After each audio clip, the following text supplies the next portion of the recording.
Okay. Um, good morning, good afternoon. Jeez. Good afternoon, ladies and gentlemen. Here's what I need you to do. I'm going to share my screen here just briefly. And if you would go to modules, go down to the module that we're on, which is 10, chapters 10 through 13. Go down to Themes Day, chapter 10 and 11. Okay. Shouldn't say copy. Okay, chapters 10 and 11.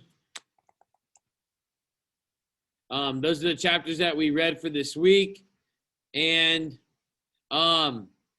you should have your group from yesterday. I've got it written down right here. Okay. So what I'm going to do is I'm going to start the breakout room and I'm going to put you in your group. I want you to read the directions carefully. Okay, go through the process. You're only going to have 10 minutes this week because we have a short class period. And then stick to the theme that you have and go through all of the notes that you took on your own, which should be maybe 5 or 6 pages on the computer. At least 5 or 6 pages of the notes I went over the last 2 days had you been actually writing. If you were in class, you would have that many notes, okay? That's a huge section. And then break that down. You should have last night broken that down into your theme. When you get into your groups, I expect active participation from every person, and I expect a conversation to occur between the people that are in your groups. If I don't see that, you're going to lose points. I can hold this up so you can see it. Not everyone got all their points. In fact, at least 2 of the 3 of the groups got points taken off last period because they were sloppy and they didn't do what I asked them to do. Okay? So at least I'm expecting to see effort and following directions today. So read through this now as I start the breakout rooms. Okay, you're going to have to go to it on your own. And I'm going to stop the share and start the breakout room so I can get people in the room that they need to be in. Okay, you're going to have probably 90 seconds or more as I try to get this done.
All right.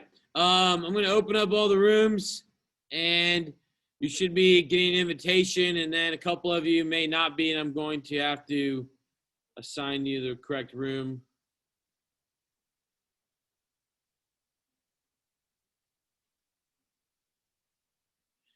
Okay. Figure out who is going to be the leader here, and you guys have approximately 10 minutes, or right about 10 minutes. This is a short class. Stay on task and use the materials that you have. Be active. Make sure your videos are on. Make sure that you're not muted.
Hey guys, Caitlin's in this group. Caitlin, I didn't see your last name on there. Sorry.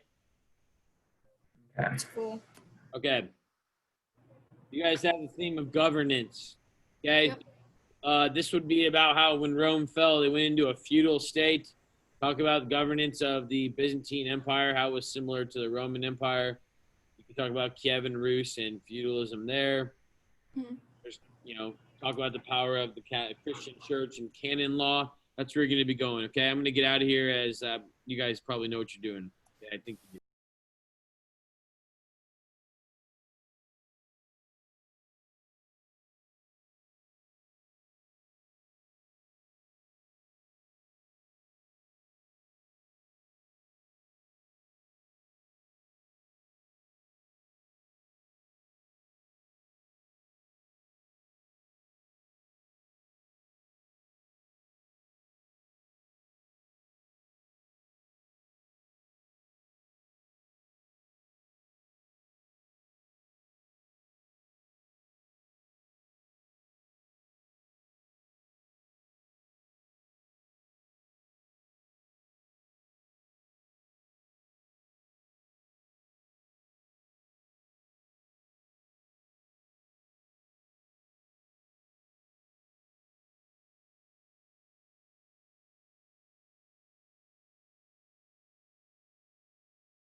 Are we talking about the one that was next to Hagia Sophia? The palace? You hush. Was that on a completely different topic? I think that's right. I have it written down. I just don't know where I put it. So give me like 5 seconds. It's in my binder. I don't think I wrote it down. That's why. And I think I didn't write that down either. Thing we're trying to figure out here. In ancient Japan, when they started making all those forms of entertainment, like the restaurants and stuff, we just don't remember where it was. In China? Yeah, it was China, not Japan. That's Yeah, it probably was in the Song Dynasty in China, in the south, in cities like Hangzhou and Guangzhou, in Canton. Those were the cities. Yeah, I was on a completely different thing. Thank you. What were you talking about? The Hagia Sophia. I don't know. I thought I was on the same topic, but I wasn't. I mixed them up. 'Cause Hagia I Sophia, just Constantinople. yeah, I know. I just remember like talking about it, and so I thought it would link up, but it didn't. Yeah. Jack, get your video on, bud. Are you there?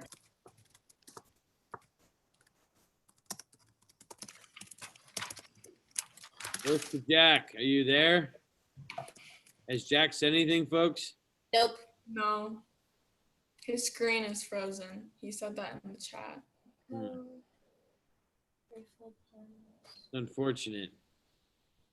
We He's listening. You guys can make him talk if he's listening.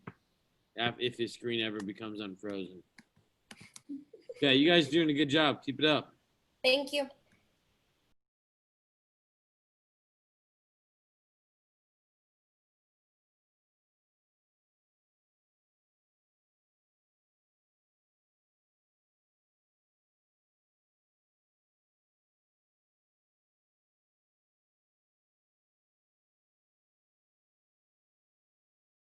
Or like I wrote 3 people.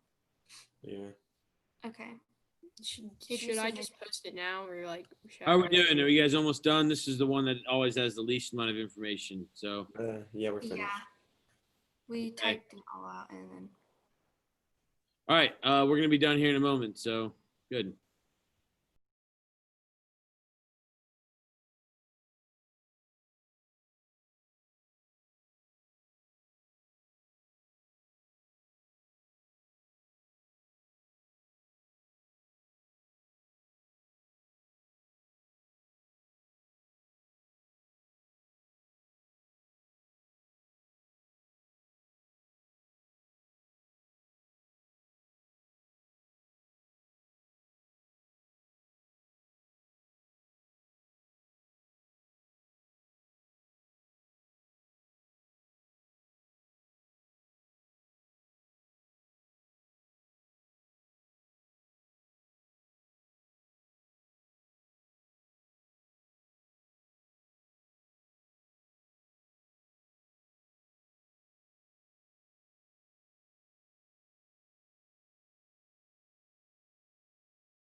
So, looks like everyone is back here, and so we're gonna be ready to go. I'm gonna go ahead and take over the screen and where are we? Okay, here we go. All right, so here's how it's gonna work. We'll just head to group 1. I hope you guys put the name in here and put the names as the example. Period. Period 7-8 did okay. Why am I not seeing yours? Did you guys upload yours yet? Everyone should have. Refresh. Let me press refresh and see what we get here. All right. So we start with humans and the environment. So, Jonah, your group, whoever is going to be speaking, let's do it. This looks good. Don't read word for word. We don't have time. This class isn't that long. In fact, probably should check what time this class ends real quick here. This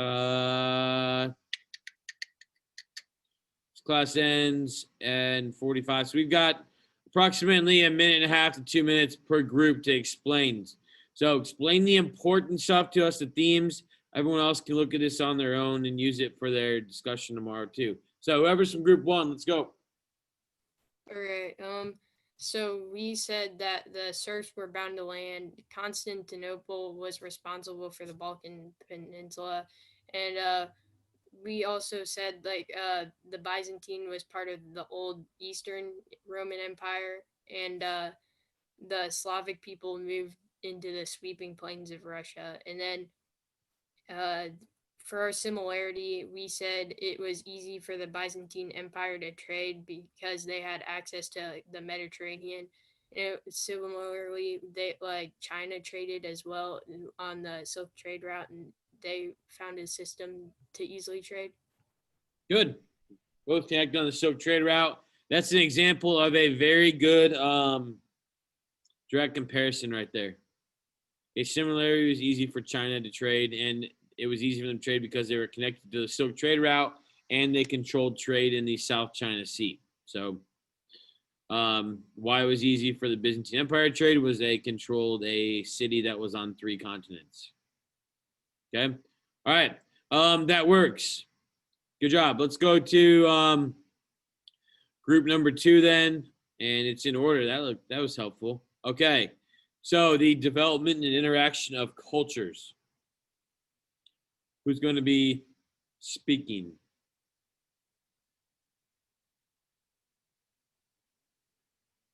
Either Eliza, Tyler, Evie, Fatima, or Reese.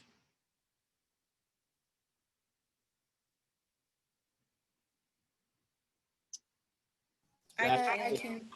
All right, go ahead. Okay. The Pope was infallible and was able to remove kings. Monks were not educated. Christianity had a similar system involving the moral standards, similar to Confucianism. Clovis, the first united the Franks and converted them to Christianity. Feudalism, the higher class would give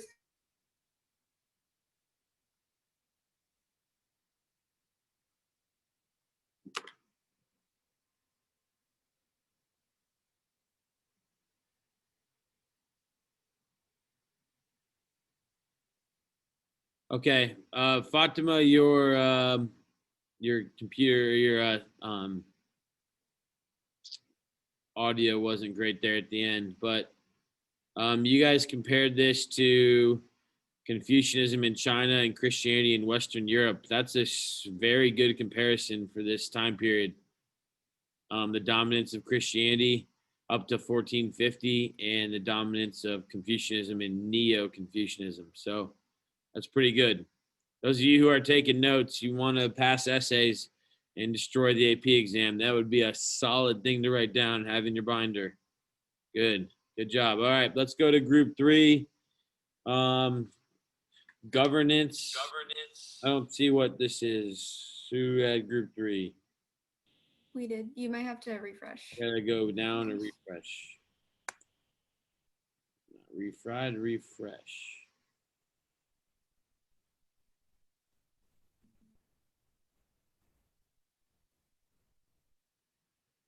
All right. Is that this? Yeah. Make sure you guys put your title on top next time. Okay, go ahead. Okay. So Justinian tried to reconquer the Western territory and created a fair law code. Charles the Great established an empire in Germany and France. Feudalism started in Europe because of the Viking raids and Muslim ruling. European feudalism is similar to Japanese feudalism, but European feudalism is more based on like contracts and stuff. The Pope held the most authority in Western civilization, and the Pope Gregory VII declared the church infallible. Okay. Pretty straight up. What was the name for canon law? Eliana.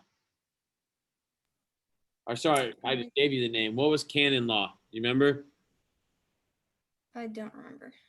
Okay, that was the law of the church that became that basically took over for the Roman laws that had existed, and provided order until kings became strong enough to make their own law codes.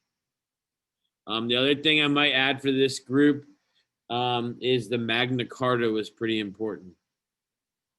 The Great Charter. And if you guys are taking notes here, remember right, the Magna Carta was a limit on the power of the King of England. And that's a movement towards a system that's employed by many governments today called checks and balances. Okay? And there was not unlimited monarchy in England anymore because of that. Okay. Let's take a look then at group 4, which would be economic systems.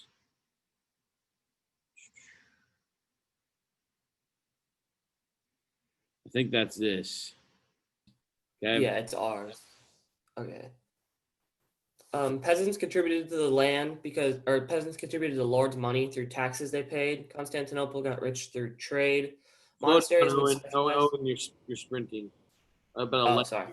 not a sprint. Yeah. Okay. Monasteries would specialize in labor, which helped keep the economy afloat in Western Europe. Muslims took almost half of the land of the Byzantine Empire, having a positive impact on the economy, making them not have to pay as many regional governments or tax collectors. Guilds were formed in the Middle Ages, making sure the profit gain level around the area was equal and making sure the quality of the product was to a certain standard. Kiev became a major trading city because it was on the trade route that started Kievan Rus between the Byzantine Empire and Scandinavia. When the Mongols invaded Kievan Rus, they set up Moscow as a tribute payment, and Moscow developed under Mongol influence, making it the city it is today. The church ended up owning a lot of the land in Western Europe, the Roman Catholic Church, and our comparison was Constantinople developed through trade in a similar way to Mecca or Chinese cities developing into a culturally rich city. Good. So it's actually Mecca in this time period, as we haven't studied the spread of Islam yet, it would actually be Baghdad. Baghdad was the cultural capital of the Islamic Empire. That's a good job. That's very thorough. Thank you.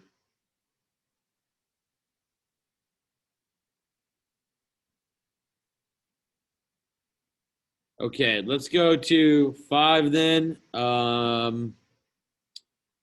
Social interactions. Organizations. All right, here we go. Okay. Our comparisons at the beginning, because we just said it early, but Japanese and European feudalism were set up the same authoritarian-wise, and they had the same sort of idea of who is in power, what social classes there were necessarily. In the Byzantine and Orthodox Empire, Justinian and Theodore were both very power-hungry, which made them bad at leading. Boyar were aristocrats and serfs were servants, and then Hold on, in Europe in the Middle Ages. Carson, slow down. Yeah. I Okay, can't sorry. even understand you, and that means people who haven't taught this course for 10 years won't. Go ahead. Go back a couple points. Just slow down a little bit for us. So in the Byzantine and Orthodox Empire, Justinian and Theodore were both very power-hungry, which made them not so great leaders. And the boyar were compared to aristocrats, serfs were servants. In the European Empire, Charlemagne and Pope were always fighting for power and tried to rule over each other. Kings and nobles would give knights land for military service for protection. The eldest male always got the estate, and then the others had to become knights or join monasteries. And serfs were legally bound to their land and tax. And the Magna Carta, King John took his power, and the status of women was eventually improved and began to have jobs under crusades, and people began to marry Mother Mary. Did my audio cut out? Yeah, you're okay. Wrong, but that was good. Okay. That was a lot of social change. So definitely good. Official language of the Byzantine. We got a lot of people saying Byzantine. Byzantine. If we were in class, we would practice it. Byzantine Empire. Yes, good. All right. My brain is mushy. We got less than 4 minutes left. Perfect. Just enough time for the last group to talk to us about technological innovation. Charlotte or Charlie, you're going to need to sum this up. Go ahead. Whoever's going to talk, I don't care. So we talked about columns and how they held water in the Hippodrome, and Constantinople had Greek fire, and Constantinople had chains in the water to keep people from invading. And in the Middle Ages, Europe had improved plows for farming, and Constantinople was more luxurious than Rome was when it came to their innovations. And Europe focused on manufacturing of textiles. And during the 100-Year War, they had cannons, crossbows, spikes, and firearms. The Roman Colosseum was built for entertainment. And then the Gothic-style architecture in churches like Notre Dame and the Hagia Sophia. And then torture during the Crusades, versus the French Revolution. Huh. Yeah, we didn't really get into it, but they definitely tortured and burned synagogues and mosques down in Jerusalem. Crusaders did. Interesting. Okay.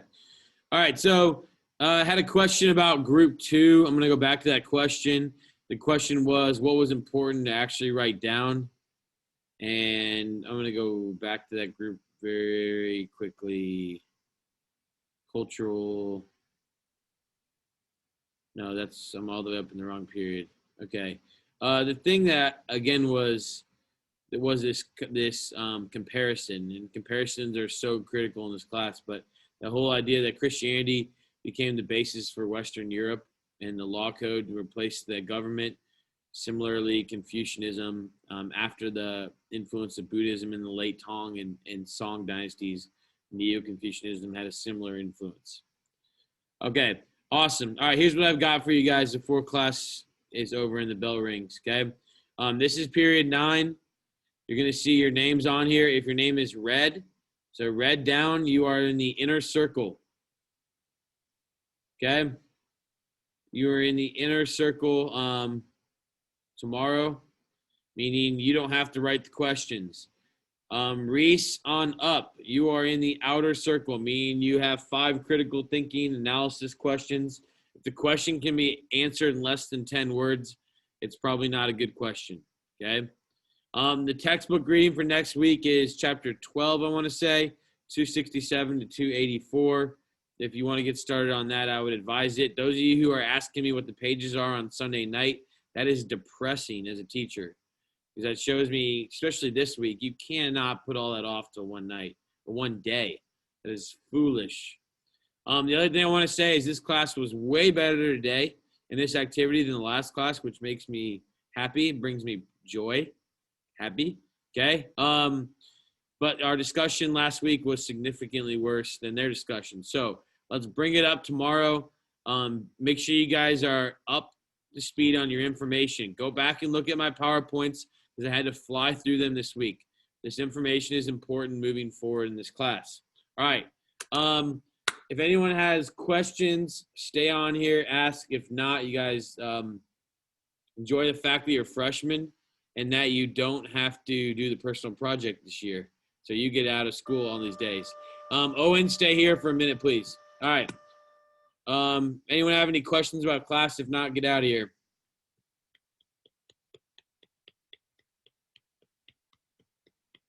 Oh, and who'd you play yesterday? I don't know his name. I played the top kid from Cathedral, the top what was freshman. your score? 4-0-4-1. Oh, so you killed him. Yeah. Good. All right. Well, we got to get you a match. What's that? We killed Cathedral in general yesterday. We lost 2 matches throughout the whole week. I like that. That brings much happiness because they are our rival in our sectional. Lucas killed the guy in the first set, and then the guys got a lot better in the second, and he still ended up winning both. And then our 3 singles, he killed them, and both of our doubles, So I you think, went to guys tie breaks. technically a 5-0 win. That's good. So we're getting some Yeah, it was momentum. nice. I think you guys should compete hard on Saturday in the Carmel Invite. Yeah, I think we have a good chance. It sucks because you would have had a chance to play varsity because we're fielding a second team in the tournament. And I didn't know that till last night, but I still want to keep you. I want you to play with Lucas and Jack. I want you guys to try to, like I said, in the doubles to win the Carmel Invite on Saturday. We've only done it twice. Yeah, I think we have a good chance because we have 3 strong. We have 3 singles players. That me and Lucas obviously are pretty high level players, and Jack knows how to play. Yeah, so, it's gonna. But I you think we have never a good know. chance. It's harder than you think. So it's gonna come down to one match. Yeah, I mean, yeah, I'm not gonna underestimate like Carmel or Prebuff or any of them, but Exactly. yeah. And sometimes they drop kids down. You never know because I dropped you down. I mean, I would have had you. Yeah, I mean, yeah, they Prebuff might drop Roman down, who I've been playing with for 3 or 4 years now, who's a little bit better than me. So Roman, never know. what's his last name? I don't know his last name. He's tall, African American. Yeah, he's Plays on no. Prebuff. You kill him. No, I kill him. I beat you. No, I've seen that kid play. I beat him 7-6 last time we played. Yeah, you've gotten better. You've already gotten better than that. Yeah, I think so. I know so. Yeah, bro. There's no way. I've seen that kid Cool. play. I know how he feels the ball. You have a lot better feel for the game. I think that's my opinion. But, Thanks. Yeah. Okay, see ya. Okay, get to class. See ya. Thanks. Bye. Yeah, see ya.